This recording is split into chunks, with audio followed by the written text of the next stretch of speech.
मेरा नाम गुरु बख्श इटावदिया है।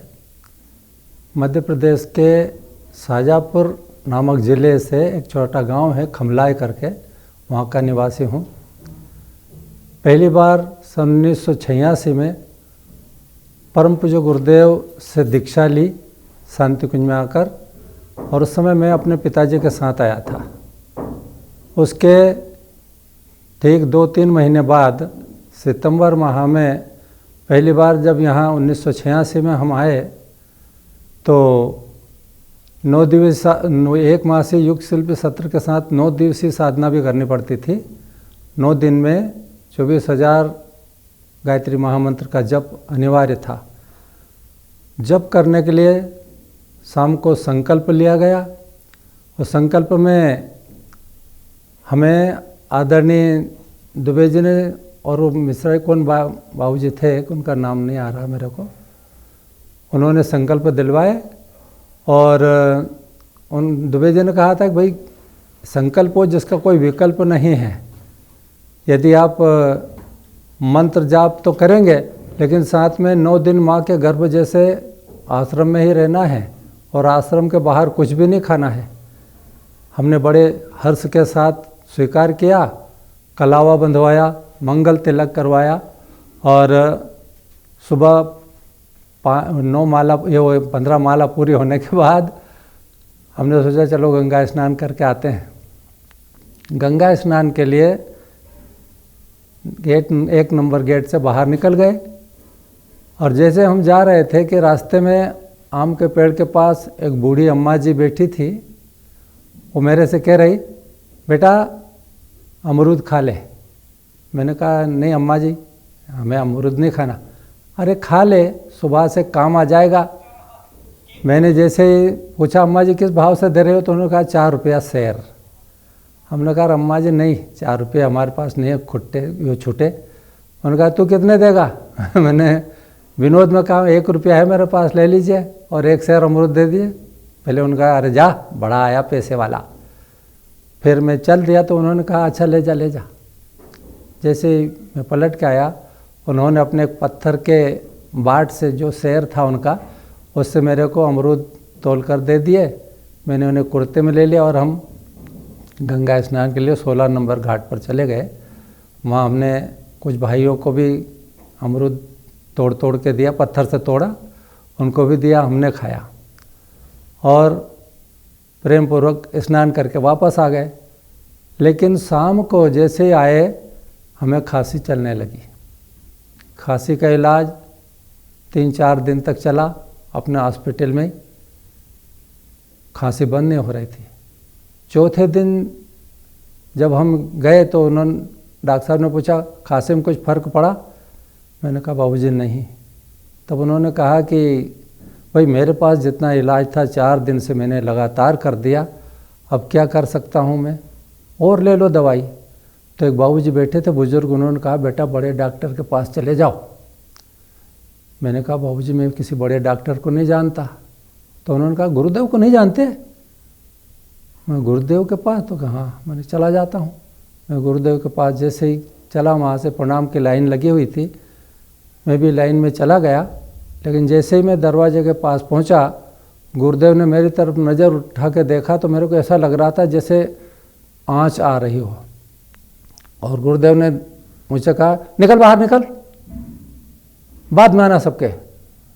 मेरे को उसी समय लौटा दिया गया नीचे, प्रतीक्षालय में आके बैठ गया, और पूरी लाइन समाप्त हो गई। तब मेरे को बुलाया, उन्होंने कहा आ बेटा एक बात बताओ, तुमने संकल्प लिया ना? गुरुदेव से मैंने कहा कि हाँ। तो फिर उसका विकल्प क्यों खोजा? हमने कहा कौन सा विकल्प? बोले जो अमरूद तूने खाए ना, उसमें जो बड़ा वाला अमरूद था जिसमें 2 पत्ते लगे हुए थे ताजे और लाल रंग का निकला था, वो मेरे लिए लिया था, तो यह समस्या खड़ी नहीं होती। मेरे पैर के नीचे से ज़मीन खिसक गई। मैंने तो वहाँ गंगा माता हाई हॉस्पिटल के पास उधर खाया था अमरूद, तो गंगा में जाके गुरुदेव को किसने बताया? किसी को पता ही नहीं है। मैं बड़ा असमंजस में हो गया। गुरुदेव ने फिर कहा अब तेरा ऑपरेशन करना पड़ेगा। सारे अमरूद निकाल कर बाहर फेंकने पड़ेंगे, तब कहीं ठीक होगा तू। मेरे को बड़ा डर हुआ, कपकपी लगने लगी, भाई यहाँ कुछ है भी नहीं, गुरुदेव पता नहीं क्या लेके आएंगे और पता नहीं किधर से पेट चीर देंगे, तो मेरा क्या होगा फिर। बड़ा असमंजस में घबरा रहा था मैं। गुरुदेव ने फिर कहा, बेटा मेरे औजार लेके आओ तो जरा। मैं बार बार उधर देखने लगा, जैसे वो बहन जी एक अंदर गई और मैं ऐसे देखने लगा तो गुरुदेव मेरे खोपड़ी में देते थे, उधर देख, इधर कहाँ देख रहा है। फिर मैं इधर नज़र कर लेता, फिर धीरे धीरे ऐसे नज़र घुमाते उधर ले जाता, फिर गुरुदेव टप्पल में देते, उधर देख, इधर क्या देख रहा है। इस तरह से मेरे को 4 बार पिटाई लगाई गई। फिर वो बहन जी एक थाली लेकर आई जो कपड़े से ढकी हुई थी। मैं फिर भी बड़े घबराहट पूर्वक देखता रहा कि क्या होना है, अब क्या होगा, गुरुदेव क्या करेंगे, ऑपरेशन में क्या करेंगे मेरे साथ, यहाँ और कोई है भी नहीं, कोई डॉक्टर से कुछ नहीं हुआ तो गुरुदेव क्या कर देंगे। अब बस ऐसे ही असमंजस में था कि गुरुदेव ने फिर कहा, बेटा संकल्प वो होता है जिसका कोई विकल्प नहीं है। फिर गुरुदेव ने मुझे उसमें से एक आचमनी थी, उसमें से थोड़ा सा गंगा जल था, मेरे सिर पर डाल के फिर 2-3 बार चपत लगाई सिर में और मंगल तिलक किया। अक्षत रोली भी थे, तिलक करके फिर कहा, देखना विकल्प मत खोजना, जिंदगी में कभी भी कोई काम करना है तो संकल्प पूर्वक जो किया है वो संकल्प पूर्वक पूरा होता है, अगर विकल्प खोजोगे तो तुम अधूरे रह जाओगे। इस तरह से गुरुदेव ने पिटाई लगाई और मैं जैसे ही वहाँ से चला और मेरे को नींद वहीं से आई। गुरुदेव ने कहा, जा सो जा, अब 4 दिन से सोया भी नहीं है। गुरुदेव को ये भी पता कि मैं सोया नहीं हूँ, 4 दिन से सोया नहीं है, जा सो जा जाके। आके मैं अपने कमरे में सोया। 4 बजे नींद खुली, 11 बजे के बाद, और श्रमदान का समय होता था 4 बजे, अब भी चल रहा है वो। जैसे ही 4 बजे नींद खुली, मैं नीचे आया, जैसे आके खड़ा हुआ चरक ऋषि के पास में, तब एक भाई साहब आए, बोले, भैया तुम शाजापुर के हो? मैंने कहा हाँ। बोले, माता जी आपको बुला रही है। मैंने कहा, माता जी पता नहीं क्या कहेगी। मैंने कहाँ बुला रही? बोले, ऊपर चौके में माता जी बुला रही है आपको, अभी चले जाओ। जैसे ऊपर माता जी के पास चौके में गया तो माता जी कह रही थी, बेटा गुरुदेव ने डांट दिया ना, वो बात प्यार की है डांट, उसको दिमाग में नहीं रखना, लेकिन अब आ तू भोजन कर ले, 4 दिन से खाना भी नहीं खाया है ठीक तरह से। फिर बहन जी से कहा, एक बहन जी से, बेटा इसको चावल मत देना, रोटी और सब्जी दे दो, दाल दे दो इसको, इसने 4 दिन से खाना भी नहीं खाया, सोया भी नहीं है। जब मैंने भोजन किया मेरी आंखों में आंसू आ गए। अभी भी भाव विभोर हो जाता हूँ मैं कि मुझे ऐसे गुरुदेव का साथ मिला जिन्होंने संकल्प के लिए मुझे इस तरह से प्यार देकर समझाया। और शायद ही संत कुंज में जितने भी बड़े बड़े लोग हैं उन सब में शायद मेरा नाम सबसे पहला है, जिसको 4 बार गुरुदेव ने सिर सहलाकर मंगल तिलक करके और संकल्प का सबक सिखाया होगा। ऐसा और किसी को नहीं सिखाया होगा। मैं अपने आप को धन्य मानता हूँ, गुरुदेव को बारंबार प्रणाम करता रहता हूँ। तभी से मेरे साथ एक न एक घटना घटती रहती है। दूसरा हुआ क्या, ऐसा ही हुआ, दूसरी बार जब मैं आया तो मेरे साथ 2 छोटे बच्चे और मेरी माँ भी थी। मेरी माँ ने, श्रद्धांजलि समारोह के समय की बात है, उस समय आए थे, तो मेरी माँ ने कहा कि बेटा इन बच्चों को भी साथ रख लेते हैं। उनको लेके आया और जैसे हम 2 नंबर गेट से बाहर निकले, माता जी ने कहा हमारी ने कि बेटा सबके पास पीली धोती है तो मेरे लिए एक पीली साड़ी ले लें ना। मैंने कहा चलो ले लेते हैं, देखते हैं। तो मथुरा वाले भाई साहब माता जी के कोई रिश्तेदार थे उनके ही, उनकी दुकान पे मैं गया और माता जी और बच्चे इधर खड़े थे गेट के पास। मैं जैसे रोड के उस पार निकला और छोटा बालक मेरे साथ पीछे दौड़ता हुआ चला गया। मैंने पीछे ध्यान नहीं दिया, लेकिन ऐसे ही ऋषिकेश तरफ से एक स्कूटर आया और उसको जो टक्कर दी तो बेशर्म झाड़ियाँ थी, नाली में जाकर बच्चे को फेंक दिया। मैंने एकदम पीछे मुड़ के देखा, दिमाग ऐसा हो गया कि गया बालक तो। तब भाई साहब गेट पे थे, वो दौड़ते हुए गए, उन्होंने उसको उठाया और फिर उन्होंने कहा अरे नहीं लगा, कहीं नहीं लगा, कुछ नहीं लगा, कुछ नहीं लगा करके उन्होंने उठाया और थोड़ी देर बाद वो बालक के रोने की आवाज़ सुनाई मेरे को, तब मैं पलट के, मेरे हाथ पैर जाम हो गए थे कि अब क्या करूँगा। जैसे आया तो बालक स्वस्थ था, ठीक था, उसको कुछ नहीं, थोड़ी सी धूल लगी थी उसके पैर में। लेकिन अगले दिन जब हम प्रणाम की लाइन में बच्चे और माताजी और हम सभी माताजी के पास प्रणाम करने गए थे, तो माताजी ने पूछा, बेटा सब ठीक है? तो मैंने कहा, हाँ माताजी आपकी कृपा है। किंतु कल, इतना ही बोल पाया था कि माताजी ने कहा, कल बच्चे को स्कूटर ने उछाल दिया। मैंने कहा, माताजी को ये भी पता? फिर माताजी ने अपना पैर बताया, बेटा जिनको हम बुलाते हैं उनका संरक्षण भी करना हमारा फर्ज होता है।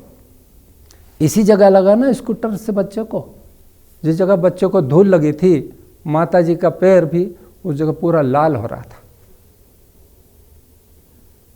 ऐसे गुरु और गुरु माता को मैं बारंबार प्रणाम करता हूँ, कोटि कोटि नमन करता हूँ। मेरे साथ एक से बढ़कर एक बड़े ही हादसे हुए हैं। एक प्रसंग और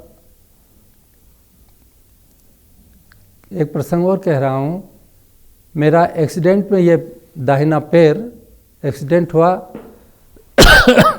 और उसमें ये पैर ऐसे कंधे पर रख गया, इधर से उलट के ऐसे लग गया था। भोपाल में 3-4 महीने इलाज चला, कोई लाभ नहीं दिखा। डॉक्टर लोग कह रहे थे कि हम आपका पैर यहाँ से निकाल देते हैं और कृत्रिम अंग लग जाएगा।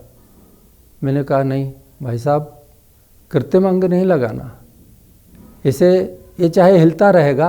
बोले आपका पैर पूरी तरह से फुट ड्रॉप हो चुका है, उनकी डॉक्टरी की भाषा में कहते हैं फुट ड्रॉप, यानी बिल्कुल मर चुका है पैर, तो ये अब साथ नहीं देगा।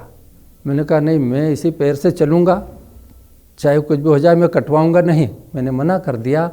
और उस समय आंवलखेड़ा में अश्वमेध यज्ञ था, तो मैंने 4 साथी और जुटाए, उनसे कहा भाई मेरे को आंवलखेड़ा ले चलो। हम 3-4 जने की टिकट लेकर आंवलखेड़ा पहुँचे।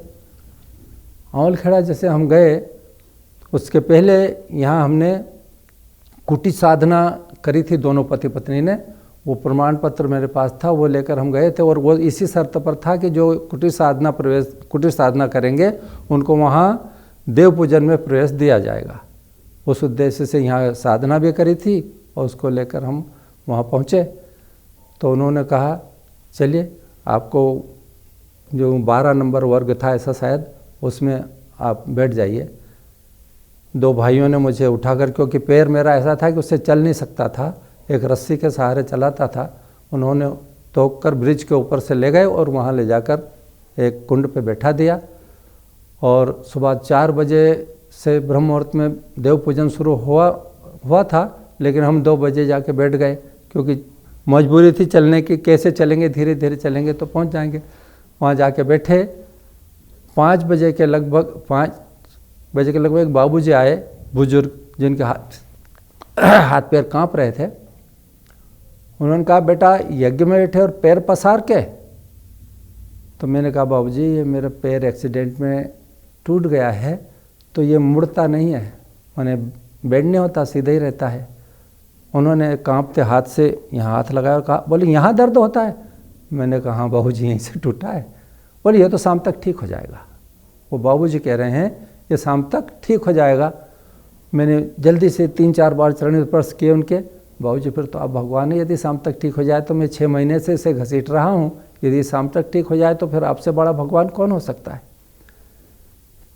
आपको क्या बताएं, धीरे धीरे करके मैंने, बाबूजी क्या करना होगा? तो उन्होंने कहा, देखो एक शर्त है, एक देवता का जैसे आह्वान किया, आवायामी स्थापयामी ध्यायामी, तो नमस्कारम करोमि, नमस्कार करने के बाद एक हाथ यहाँ रखना और दूसरा यहाँ इसको अपनी तरफ खींचना, और यहाँ उंगली चटकाने जैसी आवाज़ आए वहीं छोड़ देना। फिर दूसरे देवता का आह्वान किया, फिर इसको खींचना। इस तरह करते करते 4 बजे हमारी पालकी लग गई। 4 बजे पालकी लगाकर बैठ गए। तब दूसरे दिन हमने, हमारी पत्नी साथ में, उनसे कहा, वो बाबूजी जहाँ कहीं दिखे उनको देखना है, उनसे पूछेंगे, बाबूजी आपका बताया हुआ ये तो पैर तो मुड़ गया, लेकिन अब इस पे मालिश करना है, तेल लगाना है, क्या करना है आगे की कार्रवाई, उनसे पूछेंगे। और जो साथ में थे 2 जन और, उनसे भी कहा कि भैया आप भी ख्याल रखना, बोले हम पहचानते नहीं। बोले ये, मैंने कहा इनके साथ जाओ, ये हमारी पत्नी बताएगी ये बाबूजी थे, और उनको आप देखो, घूमो पूरे अमलखेड़ा में, जहाँ जहाँ तक हमारी पहुँच थी वहाँ उन्हें खूब ढूंढा, उनको कहीं नहीं मिले बाबूजी। फिर हम अपने उस पंजीयन कार्यालय में गए, उनसे कहा भाई साहब एक पता खोजना है। उनका बोलिए क्या नाम है? मैंने नाम तो याद नहीं है। तो उन्होंने कहा गांव बताइए कौन सा गांव है? भाई साहब गांव का भी पता नहीं। बोले फिर कैसे खोजेंगे?